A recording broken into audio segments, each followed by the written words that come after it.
Okay, I think we got it together now. Oh, I see. Okay. All right, we'll see. See, we have. Okay, I think we got it together. Okay. All right, Let me we'll see see. working on this. See, we have. Okay, I think we got it together. Oh, I see. We have some more individuals who have just joined in, I do believe.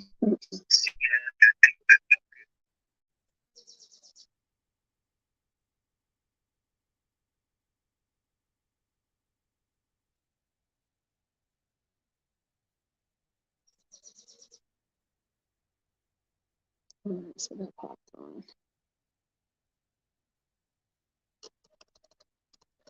Okay, let's see.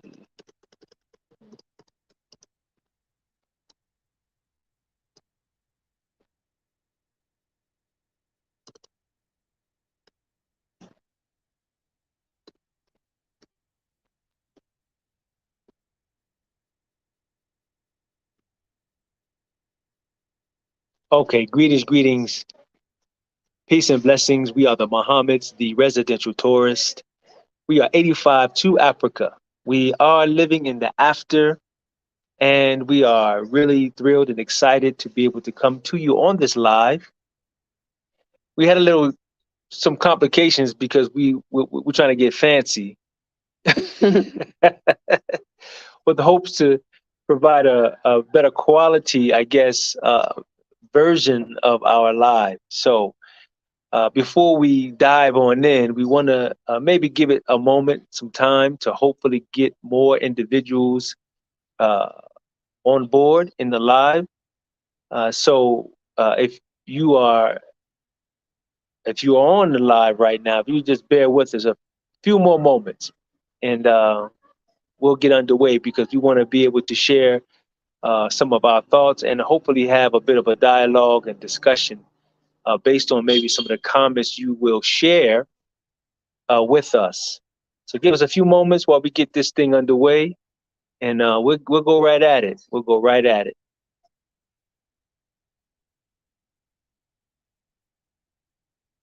It says if you tap on the screen, it shows up. Oh, okay. So we want to see the person's comment, it'll pop up. All right. Oh, here it is. Banners.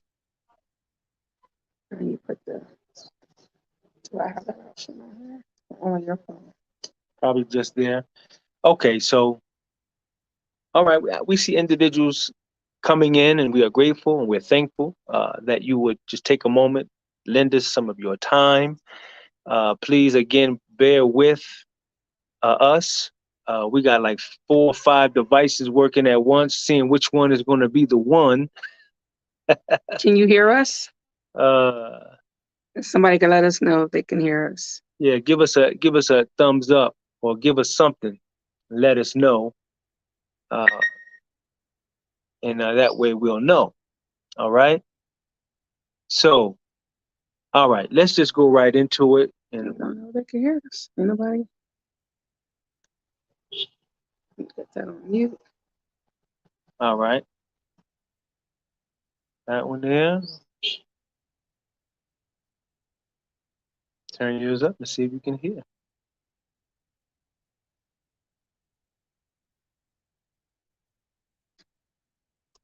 Keep working on that. Okay. can Hello. Can anyone hear us? I think so. I hear you. I just turned it back down. Okay. All right. All right. So let's go ahead and let's go ahead and begin. And hopefully, that we the energy that we hopefully will bring will be sufficient enough to get individuals to come on in the live. And well, so our latest video, our latest post that we presented and we shared was a not intending to be so, but it became a pretty controversial, a pretty controversial subject matter, and it wasn't intended to be as such. A lot of comments that were left on it, um, a lot of eye-opening comments, a lot of thought-provoking comments, a lot of risky comments, and A lot of being misunderstood as well. very much so, which is what has, prompted us to want to come before you and do this particular live and talk about a bit of some of the comments, talk about the areas of which we were misunderstood, and maybe delve into some of the comments that were enlightening and eye-opening that will be of good, hopefully we're thinking to share, right? So first, let me say this. I'll say this, that with that particular video and any of the videos that we share, as we've always stated, it is presented from our individual uh, experience. It is not a experience that is etched in stone. Please forgive the lighting. I know it's getting in and out. It's not what we say is not particularly anything that is etched in stone. Um, but it is, from our sincere, honest, genuine reality. And we do believe that it is something that will be of good to share it, because we do know that there are many individuals who are looking toward Africa, looking toward Rwanda specifically, and we want to be able to be honest in our experience. Right. And a lot of people say they like our, is there no way? They like our channel because we give you the honesty. And it's not that we are trying to knock any country down. It's more so just letting you know your pros and your cons. Not saying don't come to this country, come to that country. No, you want to have a thorough knowledge. For most part, you won't know a lot of things until you actually move to the country. There's not you can research all you want. We've researched, wrote down, took notes, studied for months before making the jump. A lot of things you just will never know unless you live here, or someone that lives in that country can give you their experiences. And that's what we were trying to do. A lot of people thought we were just talking about ourselves. Most of the issues that we talked about was other people. It wasn't about the Mohammeds. And these are issues on what their tolerance level was. They couldn't handle certain issues. So they might have moved on to another country, or they're going to move on, go back home. But it doesn't mean that there's something wrong with the country. A lot of people from Rwanda reached out, sent us emails and texts saying they appreciated what we did say, because that gives them the opportunity to maybe strengthen the weaknesses, maybe have the opportunity to see what they can work on and what they could get better, not just for expats, but in general, because it helps the country. And that's our main point for coming here. Right. So we don't want people to feel like we hate Rwanda, when that's far from the truth. We love Rwanda. Rwanda was our landing spot, first time on the continent, first time ever coming to Africa. So being able to come to Rwanda was sweet.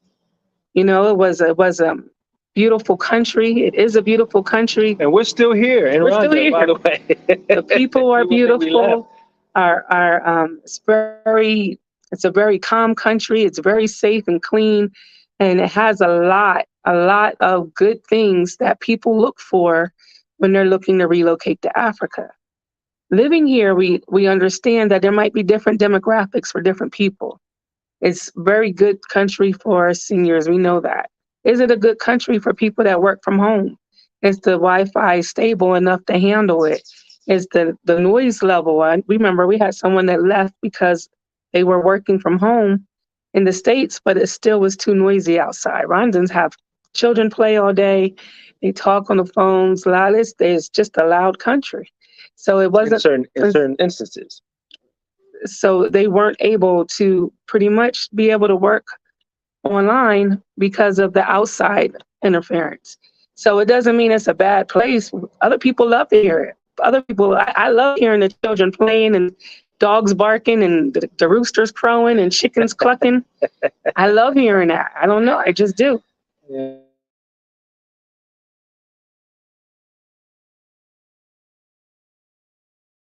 The States. So, that has nothing to do against the country. That's just not what they were able to deal with being here. So we weren't trying to knock Rwanda at all. Please believe that. We love Rwanda. We love the leadership in Rwanda. We love the people in Rwanda, the expats, community. We love Rwanda. That was not what we were trying to do. Right. That wasn't that. Not at all. No, we weren't complaining. We weren't negatively criticizing. Any place or person or anything. If as we perceive the country to be a country that is progressive, and it is progressive, it is emerging, and it is developing, and so that indicates they're striving for movement comes constructive criticism. Mhm. So we weren't negatively criticizing, right? We were presenting these experiences that emanated from other individuals and partly of our own individual experience, with the intent in the mind of constructive criticism. So no complaint. And our purpose, as always, as mentioned, and we'll continue to mention, is to share our experience so that we can offer a certain level of awareness. People are coming, people want to be on the continent, whether it's Rwanda or wherever it may be. If we could do our part, that we can help hopefully give balance to what is researchable and has been researched, then again, possibly it could help give a better, well-informed decision in what they decide to do. So, what is the question? So people have said in the comments that Black Americans come here and they think they're better than Africans. And so that caught me off guard. Me too. I was like, hold up. That caught me off guard because I don't think people understand, why do we come back to the continent where we are taught that Africa is the worst place in the world to live, that there's nothing but poverty-stricken animals running around, savages, huts, no food, anything you could think of the climate that you don't want to be in. This is what they tell us in the Western world about Africa. So if we're trying to get to Africa, that means we really, really, really, one, we done researched it, and two, we're trying to get away from something. And there's no I'm better than you with that. And that's the reason why a lot of us feel mistreated sometimes or taken advantage of, because we just want to be regular people like Africans are. We just want to relate. This is who we are. We share that DNA. So we don't want to be treated differently. We don't want to be put on a pedestal. We don't want to be Muslim or foreigner at all. We don't want that. And I know that this is something that is it's not intended to be offensive. Right. I know they don't intend to offend in that regard, and this is why the question is presented, can Black Americans and can Africans of these two separate different cultures live together? Because as my wife is saying, we're coming because we want to have a different living existence or experience. And we want to be able to come and have that experience where we originated from. Mm-hmm. We don't know exactly where, but we do know it's on the continent, and we do know the values, the core values, African values are something that we know is what we want. And I know it will help us to have a peaceful life and a way of living. So that's the question. That's the question. That's the question. Go ahead, sweetie. We don't want to be called boss. I know it's supposed to kind of make you feel like you're important or flattering. We don't like it. And most expats that we spoke to, they don't want to be called boss. The best word you can call us is brother and sister. Brother and sister. We'll take that anytime. Any day. So no, Black Americans do not think they're better than Africans, especially if we're here. We came here for a reason. Something I was watching yesterday and today about a young man that was a homeless brother in New York that was upset because he wasn't able to make any money that day. I guess he was shouting or something. Man, I didn't make any money. And this white ex-Marine jumps on him, chokes him out, kill him. And they took him down for questioning and let him go. He said he thought he was protecting the people. From what? From a man just saying, man, I'm hungry. I didn't make any money today. And yeah, they're going to let him go because why? He's a white man. He's a Marine. And this was just a homeless Black boy. And there's no thought to it. They don't care. And of course, we're going to protest and we're going to shout and scream and light candles. But this happens every freaking day. It's commonplace. And this is the part. The part is, you have two ethnic groups who are living on the same soil. And what we're trying to share is that when we are here, we don't share the same level of privilege of the governance of that particular society. And we're coming that we can be free. We can have freedom, justice, and equality, and not experience those things that my wife was just mentioning, and give an account of that far too often told story. And so we would hope that you can understand why it is a bit hurtful when we are not accepted, feeling that we are not accepted for who we are, because we have too much of that from the States of not being accepted for who we are. And so, and it sometimes is a bit challenging to articulate because you don't want to sound like you're whining. You don't want to sound like but it's the reality. It is the true reality. And so, and I know you want something to say. Before we do, let's give a acknowledgement to lovely Africa. Thank you so much for your comment. I'm reading it, and thank you for subscribing. Truly appreciate that. So please continue to support us. We really, really appreciate that. Yeah. And Nigel says, stop judging. What are we judging? That's what we're trying to understand. He said, have you learned the language? You want to show off the language? I don't want to show off because it's not necessary to. But we were learning the language before we came. Listen, we were learning the language. We had tutors come. Our mothers had classes. The moms have tutors. The children. Yes. We have employees, staff members who teach us the language. I communicate the language to the degree that I know every day. Every single day. Showing off. He knows all. He speaks. You speak pretty good, actually. Oh, thank you. It's the only time I'm giving you props. So yes, Nigel, we are learning the language, but what the learning the language, would allow us to establish a greater bond with our Rwandan brothers and sisters. And I'll give you one further. I also teach English language to Rwandans who want to learn English, that further helping to strengthen the bond. So what we're trying to say is, we're trying to establish an equal exchange of relatability that we can bond and live together, living together, understanding, which goes into having to understand why do Black people come to Africa? Why is it that we come here? Mm-hmm. And this is the part that we are wanting to be able to share with our African brothers and sisters so they can understand why we are here and the history behind it as we come here and we are learning the history of the Rwandan people and being empathetic to their history and being in stride with how they are trying to heal and try to build and to progress and move forward. We're doing the same. We are trying to heal.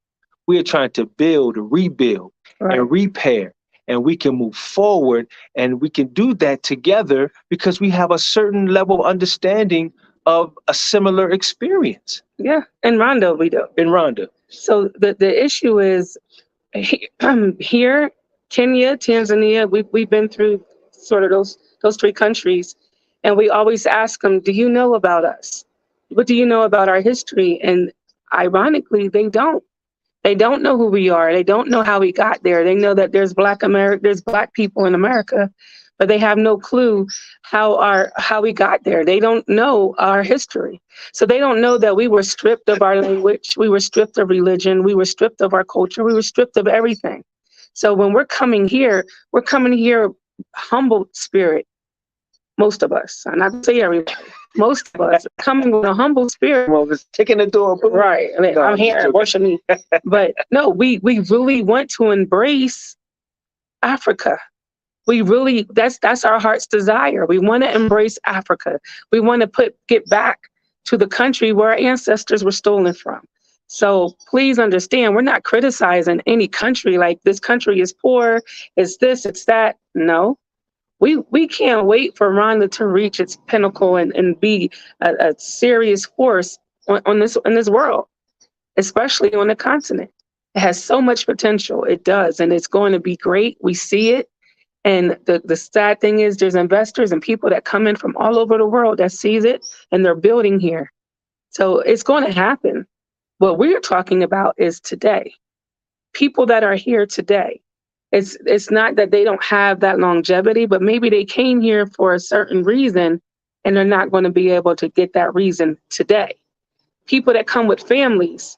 Today, Rhonda doesn't offer a whole lot for children, doesn't offer a whole lot for families.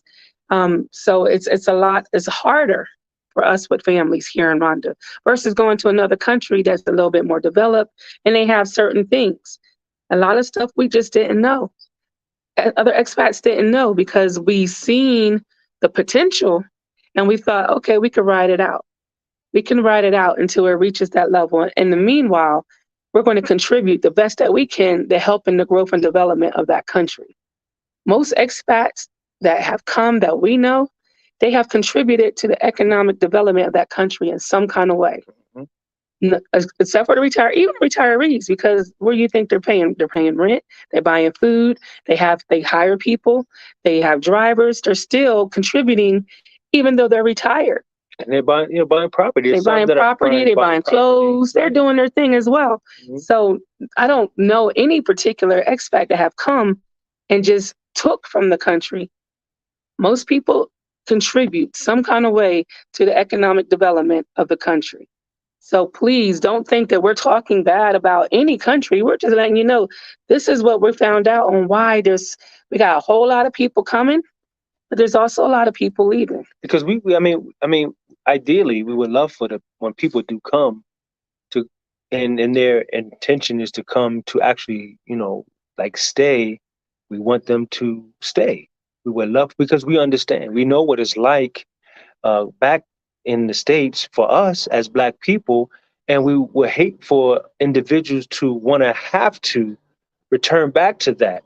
You wouldn't really, I mean, naturally you wouldn't understand. And I'll share this with you. I've been communicating with some of the local Rwandans, okay? And this is what was told to me. Two things was told to me. Was that they'll inquire, they'll ask, okay, how is it in America, and how can I actually go to America? And then I would always, in return, ask the question, why is it that you want to go? Never would I deter or discourage any to want to travel and expand their horizon. And so my wife is messing with stuff. Yeah.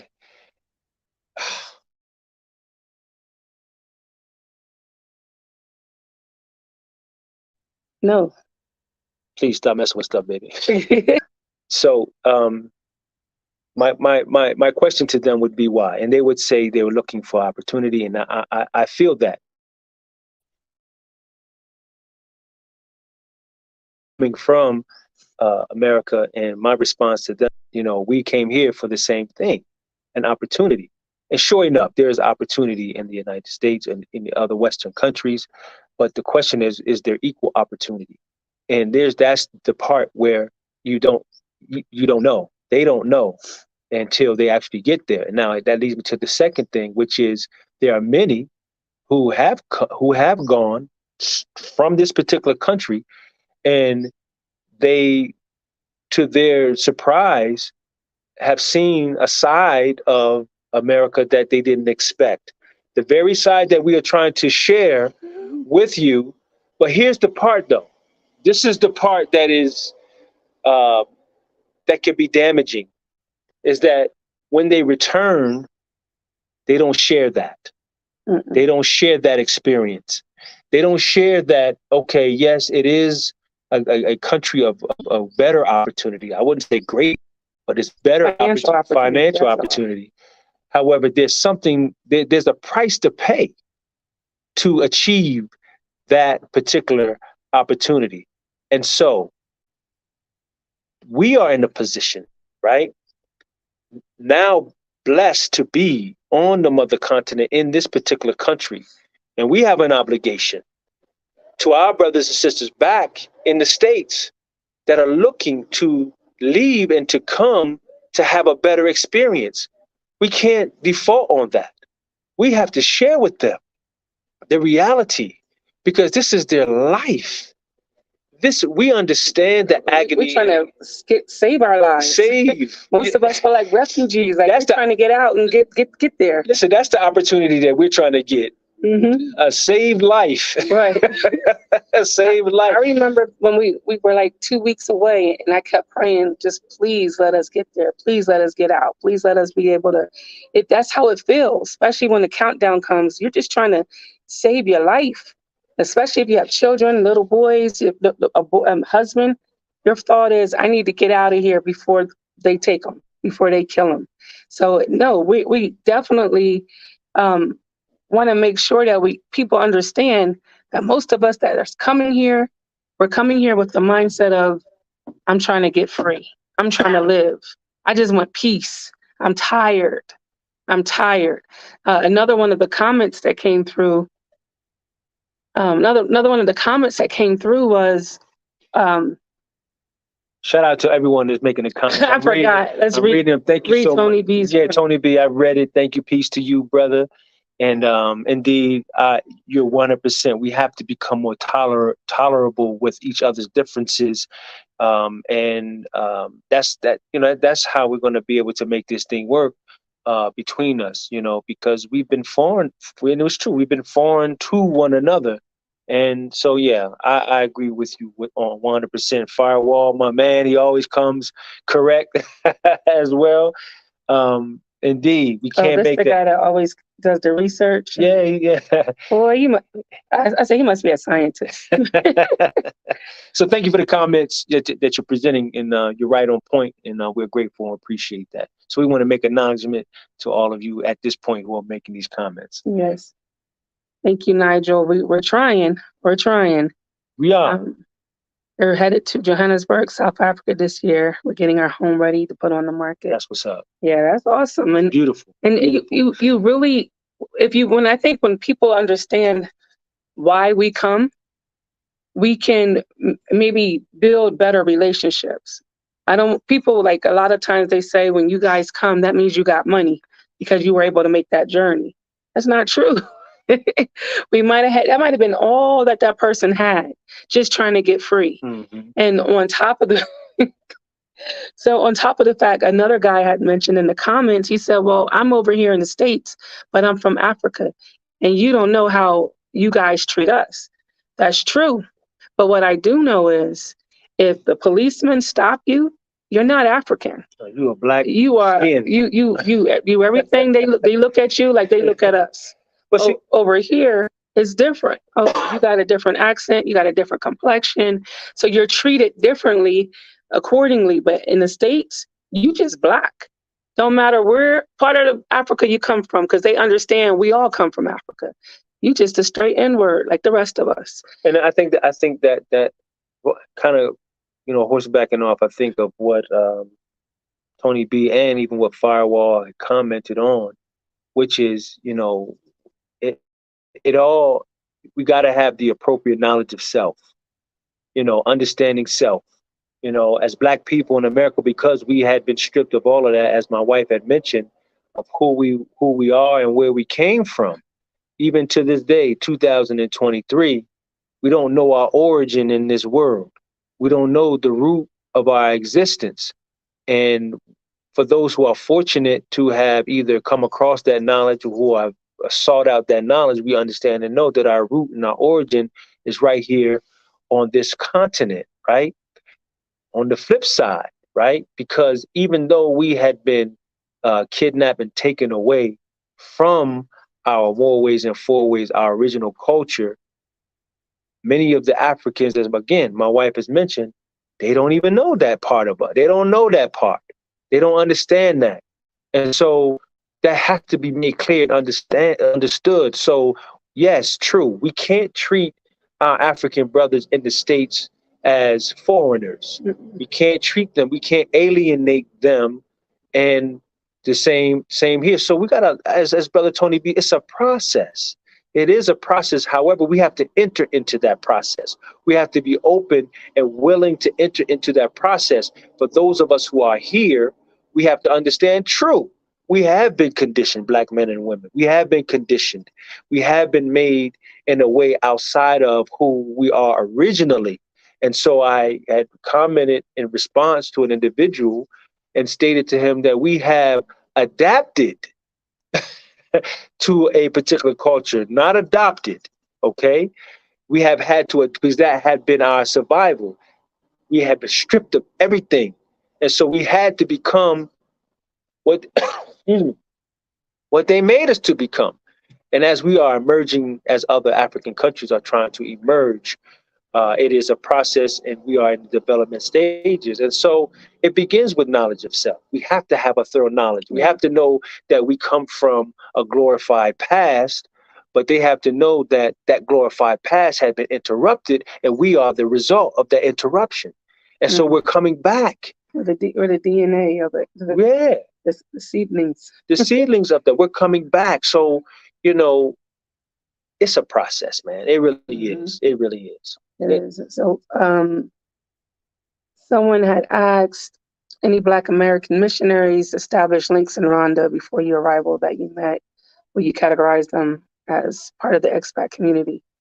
There's so many missionaries here. Not all, but pretty much not really no Black ones that we ran into. There's some that works for NGOs, but not a Black missionary. My cousin have come. She has a Black missionary, but she focuses more on Uganda. And then they came and they explored Rwanda. So if that's something that you want to do, if you have an NGO or you're a missionary of a sort, hey, Rwanda welcomes it. They appreciate any type of assistance that you can offer. As long as there's no hidden agenda, please come help. Yeah, I'm reading the comments, trying to. He said, I'm open to meet you within a year. What about traders, investors, stocks market, a future citizen? There is an East African stock market. I have seen that. We haven't explored it too much yet. Some things are still in process here, still like, especially in Rwanda, some things are still brand new. I know that they have been reviewing what's it called, AI technology. Is that what it's called? Yeah. I've seen that recently. But as far as traders, I don't really know for Rwanda if they have that, because I haven't really looked into it. Just haven't looked into it. My cousin moved from Charlotte, North Carolina to Cape Town and started a honey bun hair salon. Oh, that's okay. That's beautiful. That's what's up. Cape Town. Yeah, I mean, Cape Town is definitely on the radar. I want to see it. A lot of people refuse to move to South Africa. There's too much stigma, too much reminder of similarities, I guess. Yeah. What we love about East Africa is the leadership. And that makes a lot of difference for a lot of people. We like strong Black leadership, fearless leadership, and not so much influence of the Western world. Hmm. And unfortunately, South Africa has that type of stigma for a lot of us. A lot of us won't even go over there. That's true. I mean, I want to go check it out, but Yeah, I want to see. I'm not in a hurry. I want to see. No, I'm just joking. I I'm want to just see. joking. Yes, Oprah Winfrey. Yes, Oprah Winfrey. She got mad cash. She got a large account. So she's among other many black celebrities are doing and have done, some great things Yeah, in the continent here in Africa, and we applaud that. these other Black Americans. Yeah, Steve Harvey Steve is building Harvey. a studio, I believe, over there. Teddy Riley has a studio in Rwanda here. Hmm. There's so much, a lot of celebrities. Usher's been over there. Tyrese, Jay Jay-Z, Z, Jay Z. all in Nigeria and West Africa. So there's tons of celebrities investing in Africa right now. Right now, they know that Africa is the future. And not only is Africa the future, they also understand that Africa's financial dollar is about to change. So it's very wise to invest in a country that's not about to collapse. And there's a lot of them that's been coming, a lot of them that has investments that we don't even know about. Every now and then you'll see it pop up and you're like, okay. So yeah, there's a lot of celebrities that we know of. Um, And I'm looking at the comments, and mm, a few of them are sharing similar similarities as relates to the ill effects of the American society as mhm. it pertains to blacks, and one actually Liberian immigrant who was unfortunately, I read that and saw that, had just knocked on a person's door, Mm. and just by mistake, Mistake. You just knocked on the and wrong door. and just got shot and killed, man. But that's the thing, And it happened when that happened. I went and I seen it happen like every 6 months. Is another report.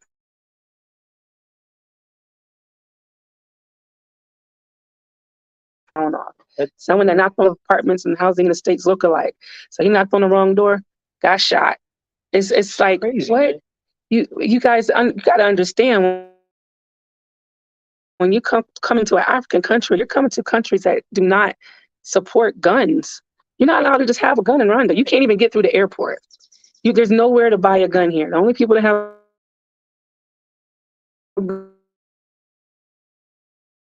All levels of police. no, not all levels So of police. that actually carry the weapons, Yeah. and it's not that type of a culture. So you Mm-mm. have that freedom. And McDonald, I want to say, McDonald, yes, we appreciate you as well. We thank you for your effort to continue to follow us, and Where you at? we're hoping that what we are sharing Oh, you down uh, there. registers as something of good toward the process in helping people make better choices. So thank you for that. That means a lot to us. We really appreciate that. We really do. We're going to keep striving. Yep. Definitely keep striving for sure. Yeah, Ludacris too. Ludacris, What Ludacris doing? he donate. He's contributing and helping Africa. The how? Where? Money. Okay. Come to Rhonda, Luda. I need you. Uh, So a lot of things that we're seeing, even with the comments from the last video, it was heartbreaking because it showed a major separation of the different countries on the continent that see themselves greater than the other country and greater than the other country. And well, Kenya is not as good as South Africa, and South Africa is not as good as Ghana, and this and that. And that's not what we're trying to do. We definitely don't want to encourage that. We would like to see one Africa. We would like to see the borders drop because the separation is what keep us from being able to elevate, to being able to build, to dominate in this world financially is because there's so much separation. There's no unity, there's no supporting from one another. And we love when we see people say, yo, I'm from Kenya and I love Rwanda and back and forth. We love those things, but this country is better than that country. That is not what we're trying to do. That's not what we're trying to put on you guys to actually believe that. Some countries have what you need more than the other countries have. That's the truth of it. I was considering relocating to Rwanda. Still want to visit. but I need more days of sunshine heading into my sixth decade, and I need vitamin D. Okay. That's where I'm at. But you know what? I feel you. We feel you on that for sure. But come anyway, as far as at least visit. Yeah, come visit. Come explore. See, because the days you might come might be the days the sun is out. Could be. You know. Again, you know, if you're in a position to be able to explore as much as you possibly can explore of the continent, I would definitely encourage that. You know, and I mean, you know, we have individuals here that we've know and come in contact with. They've gone from one country to the next. Most people that come that has that financial freedom, they're going on to the next country. Yeah, they come. They spend their time and do what they say. Okay, let me check out what's over here. Yeah. And they spend their time there, and they go. And you know, our good, you know, brother and sister family, unapologetic nomads. Yeah. I mean, we here on the continent still living vicariously through them. Yeah. You know, because they have that freedom to go from another country, and basically what it is like you said, you need sun, you need vitamin D, you need direct sunlight, especially in that 6th year of decades. So at least you know what you need. And you know, okay, Rwanda is a hazy country. It's pretty chilly. It's not direct sunlight all day. No, maybe certain times of the year, briefly, you'll get direct sunlight for a couple of days at a time. But this isn't that country. So knowing that, you can pick and choose. Well, we definitely know that Kenya gets direct sunlight in certain areas. It's hot in Mombasa and it's colder in Nairobi. So we know that, okay, Nairobi is supposed to be colder than Rwanda. That's what we're told. That's what we're told. So we got to take Nairobi off the box right now because it's too cold in Nairobi. But, you know, you just got to know what you need. And it doesn't mean that country is worse or better than any other one. It just means you know what you need. And Rhonda, you're not going to get that direct sunlight enough. Lady J said, I started a home-based business as a travel agent so we can have residual income or life-changing income. I'll be able to operate my business in South Africa. That's beautiful. That's right. And that's how you got to think. Yeah, exactly. How can I still make money but still have freedom and live wherever I want to live? That's right. Yep. That's right. Yeah, and you're right, lovely. Africa, I've been on it. They've been shutting down these banks. Yeah, we're about to talk about it. We're going to talk about it on another video. Yeah, we'll talk about that. Yeah, sure. Because I heard major banks you wouldn't even think that people are going in there and their accounts are wiped out to zero, and you're like, what? And now they're closing. That's Sister Amatula. Where? Sister Zakaya Amatula. Oh, yes. Down here. You went way down there. I don't know where. I'm trying to keep up. Y'all bear with us, y'all. Is there a lot of UN themed directives being met in Rwanda? I read that Rwanda, after its civil war, was going to be a place for UN to establish a headquarters in Africa, but it lost out to Ethiopia. That's probably a good thing. It's probably a good thing because Rwanda likes to create their own rules and regulations. Rwanda, the leadership does not want influence from the West and to be dictated to. They have their own way of life here. So, no, I don't see. No. I can't intelligently, honestly, answer that question. But it's something that for me to think about and to seek out to, excuse me, to see. Only for me, and I don't want to digress, but the only, I guess, president that I have heard voice its concern as it relates to the UN. It was here recently, Ruto in Kenya, expressing, you know, some keener eye looking in on how no, and I take that back. That's wrong too. That's not right. So scratch that. Disregard that. No, we haven't heard anything about that. Yeah, I'm not even. We'll come back to that. So if we come across something and an opportunity presents itself, we will present it in one of our other videos. Yeah. But great question. Thank you for that question. Give us some homework. Yeah, because we want to get deeper into what's going on the continent. We really do. And how does it relate to us being Americans, carrying this blue passport and so forth. So we're definitely going to try to stay up on that type of information. When are you coming to South Africa? I'm hoping we could visit this summer. Well, I know that's winter for South Africa, which is perfect, but still, I'm hoping we can visit soon. We got a lot of things we're working on, and we'll let you guys know about that. But soon we're going to visit South Rest Africa. assured, when we're there, we're going to bring you with us for sure. Yep. Stop the division and come together as a whole. Yeah, it's all the way around. It's embedded. Black Americans, we so divided there, and they're definitely divided here on the continent. I'm coming to Africa. I keep having these dreams. What's going to happen here in the U.S.? We're in trouble here. It's going to get bad there. Yeah, I'm feeling that too. My spirit is telling me like, that's why we've been talking so much about the realness, because we know you're coming. We want you to come, but we want you to be able to feel safe and that you made a real decision off of real information. Go ahead. I'm sorry. Keep going. I'm sorry. Go ahead. Because I'm seeing a comment. Forgive me, sweetie. So you got to forgive me because I'm looking at. He's scrolling down faster than me.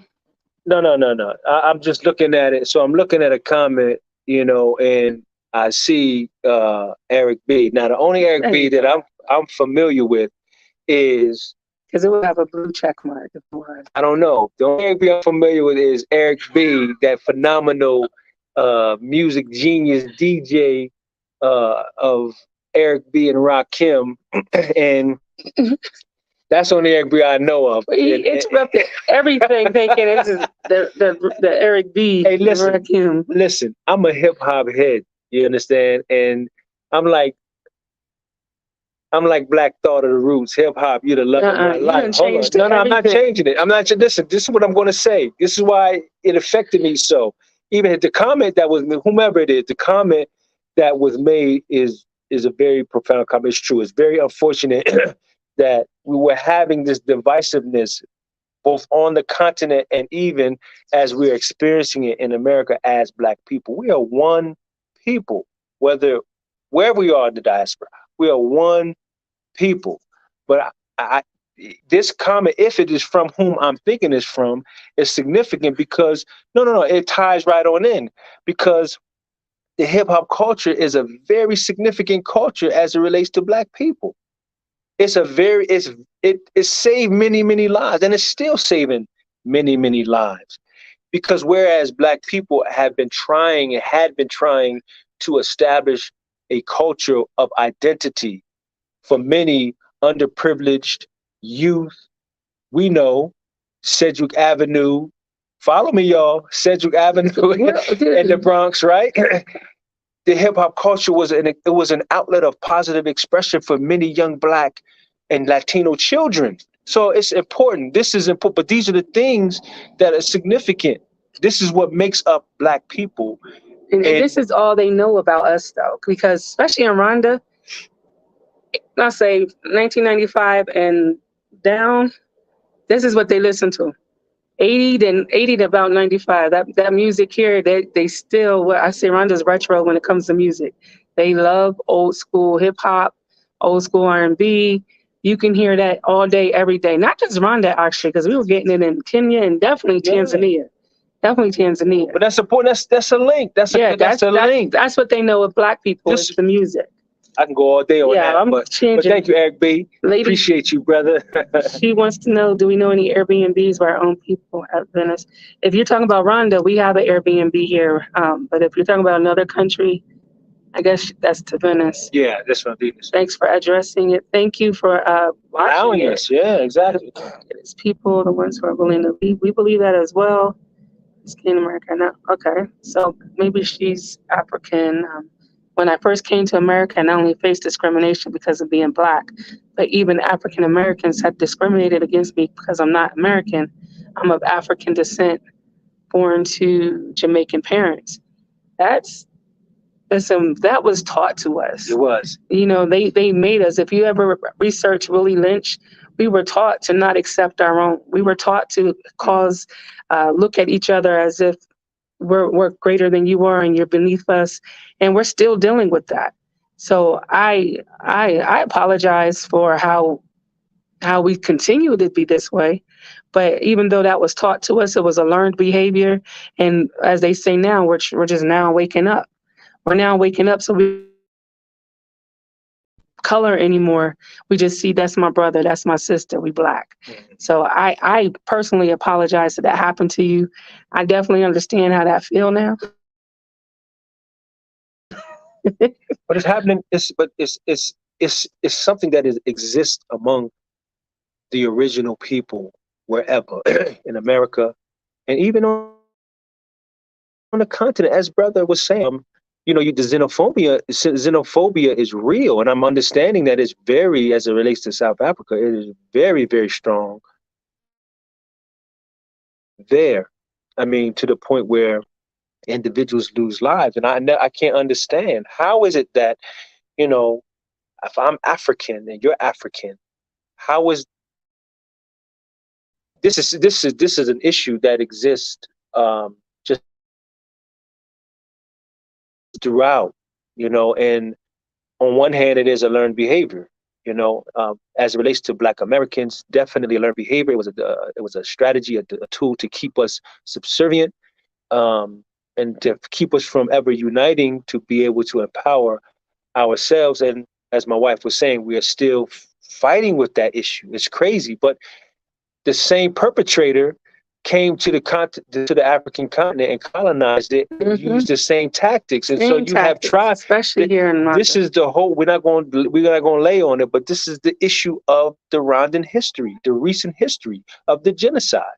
Someone came and said, "You are different from you, and you are different from," and then unfortunate massacre that was so horrific, right? That they're and now God thanks to God that they're in a repair and an atonement and they're rebuilding. And so this is an innate issue, man.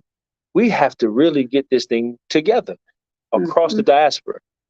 Yeah, Firewall Facts said it's our disunity as people that hold us down more than anything. One wise African once said, it was not for our acceptance of white supremacy, it would no longer exist. Sad but true. That's true. Sad but true. Patricia said, we both made the right choice by moving to the continent. Don't look back at America, forget about the West, focus on building Africa. And most of us that come, that's our thought process. That's our thought process, man. We're like, we want to build, we want to be a part of the development here. We want to be included. We want to bring whatever talents we had in the States, we want to bring it to the continent and let it be utilized for our people. So when we're saying we have hardships or it was hard for this diaspora here or this expat here, it's not to say that it's a bad country. It's to say they're probably going home heartbroken because they came with an agenda and they weren't able to do it. And the agenda has always been to be acclimated to the country, to be a part of the community, and to help with the upliftment and the development and the future of that country. But when you're pigeonholed and you're only, which is what we were mentioning, in the previous video, you're pigeonholed to just being a foreigner, then it becomes limiting to the experience because the mindset for most of us is not that. It was surprising. It was a shock when I was called a Black Muslim. I'm like, what? It was especially for me. I'm like, not a Mazungo. Are you kidding me? All the time. First thing I said was, your mama's a Mazungo. You say all the time. That happened one time. Anyway. The brother said, is there an African, non-Rwandan expat community there? And is that community growing to? Listen. We got issues, people. Africans are major here. We got groups of Nigerians that are building here. The Cameroonians are building here like crazy. I haven't met too many like Ghanaians or like people from West Africa, but Cameroonians, Nigerians. I'm gonna tell you, the Cameroonians, they about their business. And man. Somalians, right? Yes, Somalians. These Cameroonians, they come and they ain't playing no games. I met since being here, answering the question. I met I think five or six Cameroonians. One of which was Cameroon. They lived in the States. They moved here to Rwanda. Anyway, every single one of them.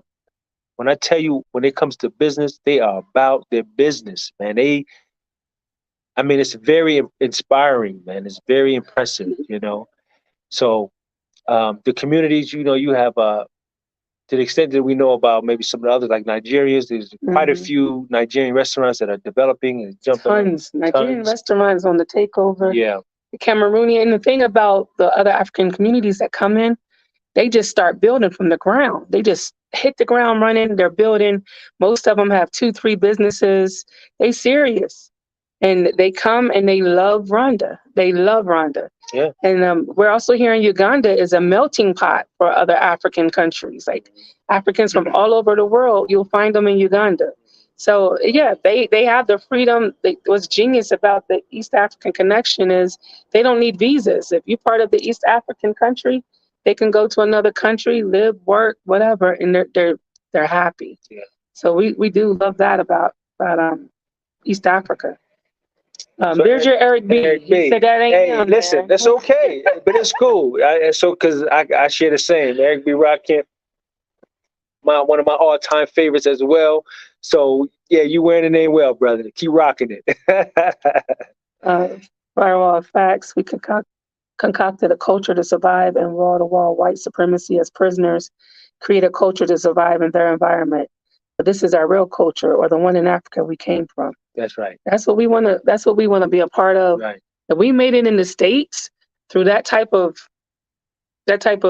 listen, I don't even know what you would call that. We can make it anywhere. We can make it anywhere. You see, if you can make it in New York, you can make it anywhere. Listen, if you're Black and you lived in America, you can make it anywhere. Just you have the freedom to choose what your struggles will be. Teddy Dende, through your experience, the world gets to know how diverse African countries are. It's not just hot savannah. We'll keep praying for you. No giving up. Yes, Nairobi gets cold. Check Kisumu City. We've been on it, brother. We were researching Kisumu last night. Yeah, I need more information. But you're right, brother. Thank you for that, man. Thank you so much for that. Yep. For sure. Mr. Shin, with the growth of Western lifestyle growing strong on the continent, has there been a response by locals to stay in a nuclear family model with 2 children like the West? No. Ain't no 2 children family around. There's not a lot to do here. So what do you think they're doing here? Listen. So here's the thing. In Africa, which you probably already know, the median age I'm not talking about the country, I'm talking about the entire continent. The median age is 20. Has the youngest population on the entire continent. And they ain't stopping. Listen, Rwanda, I mean, there's so many young folk. So just basic, brief example. Yesterday, we went to a place where we like to take the children, right? And it dawned on me, they have about maybe, how many staff members you think they have at a Cactus? They have about maybe, it's got to be at least 20, 25. And I promise you, every single one of them was no more than 25. Mm-mm. No more than 25 years of age. Mm-mm. It's a young country. It's a young country. It's not much to do, but have more young countries. Have more youngins. Mm-hmm. So no, I don't. If I'm understanding the question correctly, no, it ain't that nuclear. No, it's 2 children. Nah. We come from the States with that weird stuff. Like they're like, well, that's what he was saying. Asking me, you only have 1 child? I'm like, yes, and that's a lot. And they're like, what? Now I have a grandchild. Yeah, no, that's not. They're like, where the rest of your children? I'm like, oh yeah. So xenophobia in South Africa looks different in the papers compared to what is actually happening. I do my hair at a Ghanaian salon. There's also a lot of politics at play. Okay, all right. Mm-hmm. It's good information. And the more educated Africans seem to have less. I think the educated Africans, they have other things than the ones that don't have anything to do. That's just making babies. But I yeah, as far as following the Western family model, I can kind of see that. Maybe not necessarily just dealing with just family unit, but I can see some of that. How some Africans tend to follow a Western model family. That's really hard to say, but I mean, I guess it's overall.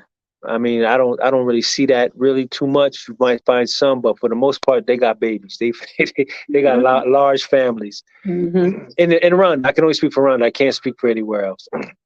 So Tony B said there will be setbacks when it comes to us building Africa up. There have been many expats that have moved back in the last 5 years.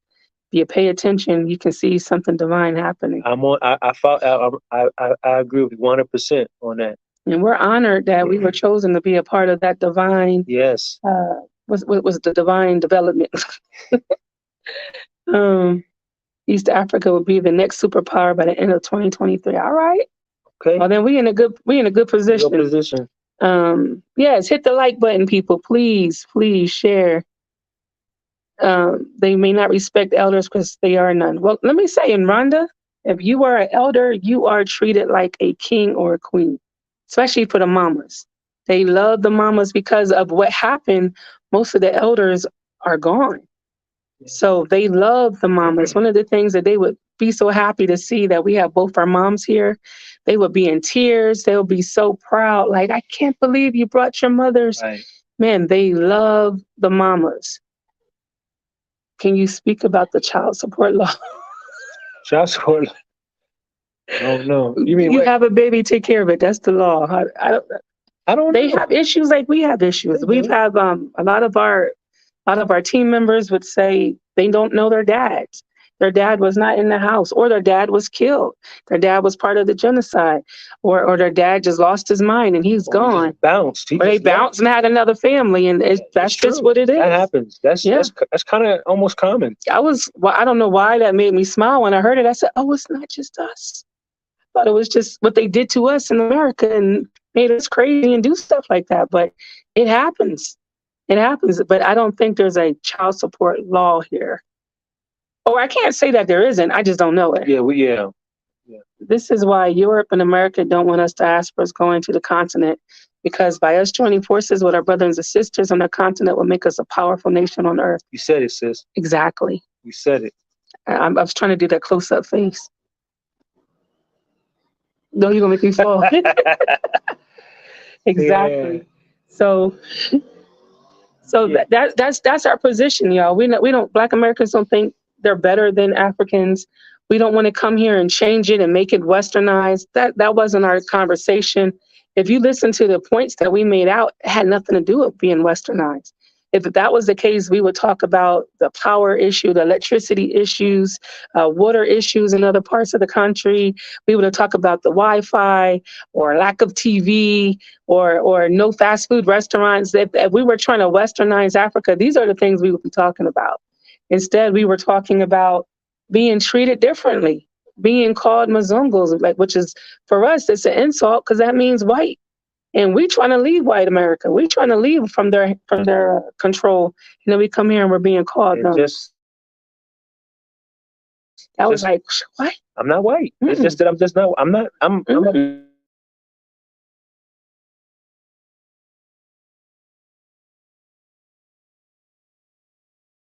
So in the States, you calling me well, if she was in South Africa, she would be considered, because I'm serious, she would be considered colored. Tell me if I'm right or wrong. Okay, well, let me be colored.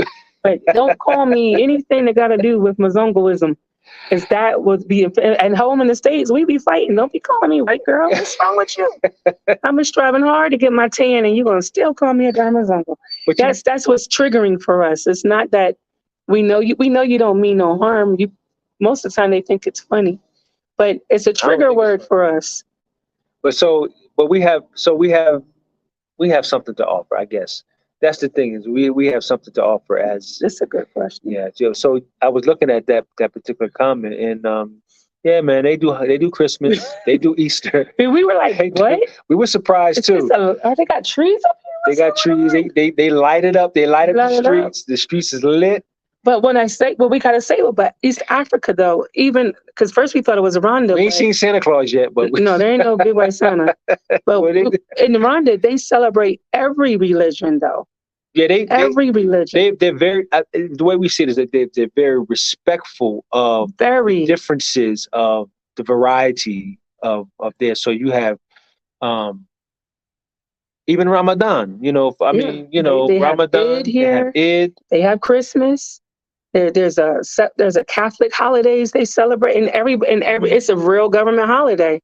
So I'll be like, why y'all close every doggone time? I turn around. They close for every holiday. They show respect for every religion that's in that country. That's amazing. They do. And it's not just Rwanda. Tanzania does it. Kenya. Kenya does it, and we'll hear people talk about how they hear the adhan, they hear the Muslim prayer, and sometimes people, what the guy said, it's annoying. No, he didn't say. He said He said it was annoying. I was like, what? And no. then, but we love it. It's beautiful when you have a melting pot of cultures and religion, and you support each other. They don't judge them. Oh, she's Muslim, he's Christian. You don't see that anywhere here. Here, Tanzania or Kenya, I have not seen it. Yeah, I haven't seen that. Mm-mm. Um, yeah, outsiders do be trying to control the narrative. Regional Sky says, Salam alaikum. Wa alaikum salam wa rahmatullah. Oh my gosh, our problem Yes, is thank you, sister. we all need to return to the continent where we belong. If you take a lion out of Africa, anywhere in the world, it's still a lion. And we are still Africans anywhere in the world. That's true, sis. So, this is a very interesting one, and I would love to hear. So, great. I wonder if this is Mrs. Grace. Maybe not. But Grace, I am called Mzungu sometimes, although I was born in East Africa. How is that? Well, what would prompt someone or you? What would prompt them to refer to you as being Mzungu? Even being African, being born in East Africa. I'd love to hear or read, your comment on that. That's very interesting. Right. Tony B said, when we get to Africa, our mindset should be, what are we going to do for the continent once we get settled in? It all starts at the local communities. And that's something we always said. Your mindset shouldn't be, what can I get from them? Are they going to give us free land? Are they going to give us some sort of reparations and blah, blah, blah? You're going to get your feelings hurt. They don't even know about you. You're going to get your feelings hurt. Your mindset should be, how can I come and contribute to the growth and development of the country that I'm choosing to live in? That should be the mindset. And then from there, everything else will start to sprout. Hey, the rapper gave us $5. Hey, you're not a rapper. I know that's silly. Eric B, thank you very much for the donation, sir. We appreciate it, beloved. We appreciate it so much. That means you see some value in what we're trying to say, and that's what matters the most for us. Yeah. So thank you so much, sir, for your kind donation. South Africa has communities of people from different countries and outside the continent, celebrates Western holidays and has religious tolerance. Okay. Yeah, and it seems like most African countries do. Most do. You wouldn't know that in the States because we're very particular there.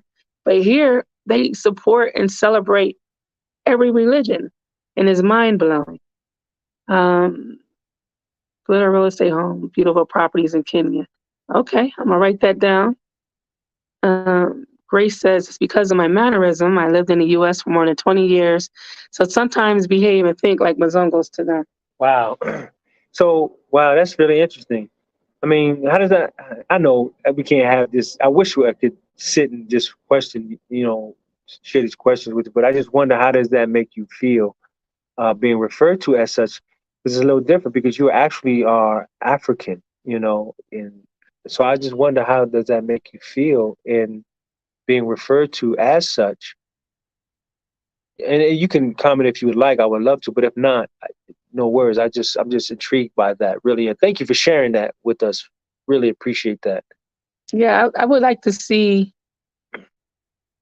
anywhere on the continent that we're just looked at as just Black people coming home, trying to make it happen. A lot of us are struggling out here in these African streets. We're struggling. So it's not easy for everybody. If we're not retired, if we ain't come with big pockets of money, trust me when I say we out here trying to figure it out just like they are. Mm-hmm. We might have it a little easier because of what we've been through. We come with a different type of mindset. We come with that just that know how to make things happen type of mind. So we figure it out. But man, a lot of us is out here struggling. At least, okay, Africans don't consider themselves Black, but Kenyans, Nigerians, South Africans who happen to have Black skin, African Americans consider themselves only Black, no ethnicities based on races. Well, so I mean, for me, and this is just comes from as a student, as a student of the teachings of the most honorable Elijah Muhammad, the understanding of Black and being referenced as black, the understanding is not necessarily based on the outward color of the skin, but understanding that black is the essence from which all colors come from, the properties of it. All colors come forth from it. It has the more dominant properties. And so we are of the original people. We are original or aboriginal. Our origin is the all to be our origin. Everything came forth from us, right? Although we've been diluted because of, the history. So that's the understanding. And I think that's been my conflict. And it's a personal conflict, that I'm coming from that understanding that we are all of aboriginal. We are original people. And we are the origin of this entire world. And because of that, there is a need for us to become or to act as one people, even in our differences. But that's just a whole nother thing. So I get it though. I understand, and I'm learning. I'm learning that, really what's binding, what binds people is the understanding of the language. Language is what's more binding, and for the most part.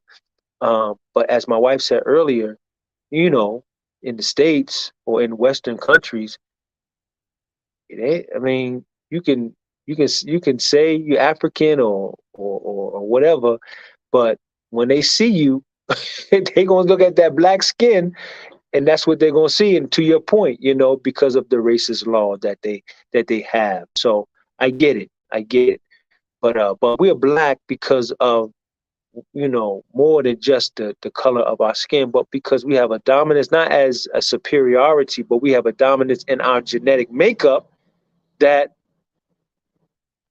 everything comes forth from us. But that's another topic. All right. So the preacher man gets very winded. My apologies. They don't need to apologize for me. The president of Rwanda is very smart. He refused to allow anyone to just start church saying that they are He is. He be like, don't come with that crazy stuff. He'll check you. If you don't have that, check people already. That what's it? Was it the theology degree? Mm-hmm. You're not the preacher man. How much has cell phone technology with apps like Google, Uber, Airbnb made your stay in Africa compared to life without it?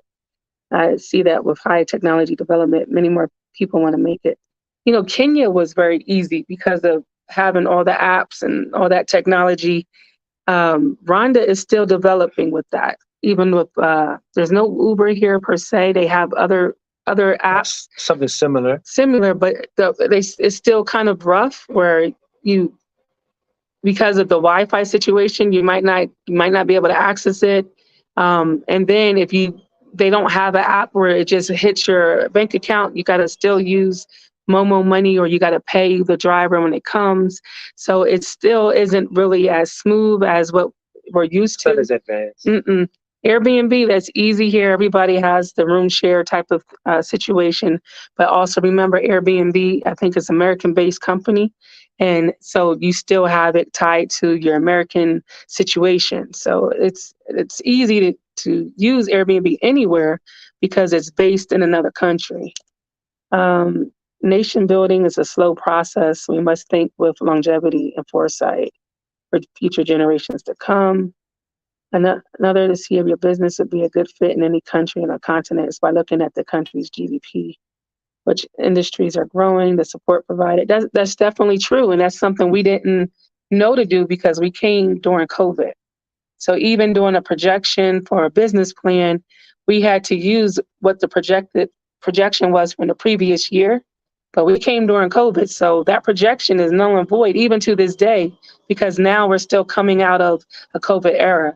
So knowing that GDP now, I don't know, you would have to wait at least another year or two. But other countries, you definitely want to see how they were progressing before COVID hit and how your business idea would work in that country. Y'all just talking too much. I can't find it. There are so many cultures that live and break bread with each other in the U.S. every day. Starts with your mindset. That is true. Our spending power is shifting to Africa, and I'm glad I am as well. Visiting or communicating online, LinkedIn with people in the same industry or similar businesses help a lot. Start online and talk to local well-established businesses by citizens and expats. That's true. Yeah, good point. It's true. And research, we joined a Facebook group in that country so that we could see what are they talking about, what are they complaining about, what kind of stuff do they do. Is there an expat community there? You would believe that you don't really care, you don't really not looking for expats. But once you're away for a while, you start to look for expats. You start to look for someone that can relate to you, that could communicate with you, that speaks the same language, the same energy, that maybe even have the same complaints, and then y'all could come together and figure it out. So you will start looking for some expats to build with, trust me. So join that Facebook group for that country and see if you can connect with anyone that way. Is it true that Rwanda is the cleanest country in Africa? Clean, brother. It's the second cleanest country in the world that we were told when we came. Well, And I believe it. Very clean. It's a very. So I'm gonna tell you this. It's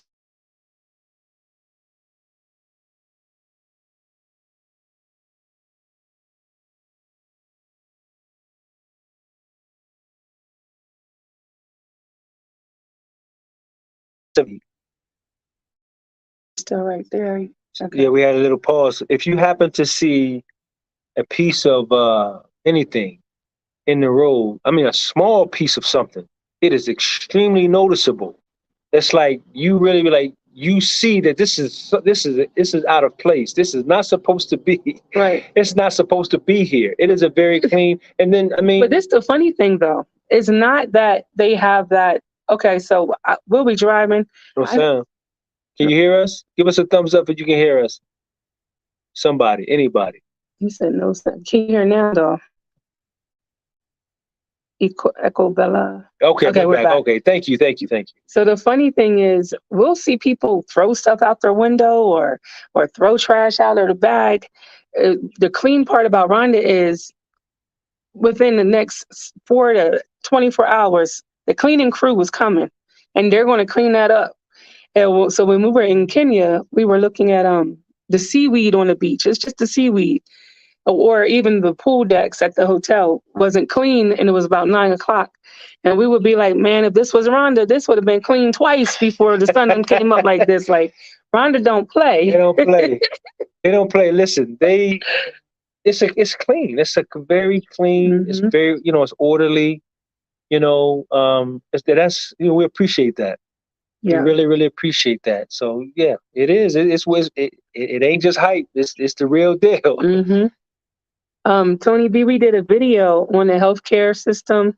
I don't know, about 7, 8 videos back. If you can watch that, we pretty much talk about the healthcare system here in Rwanda.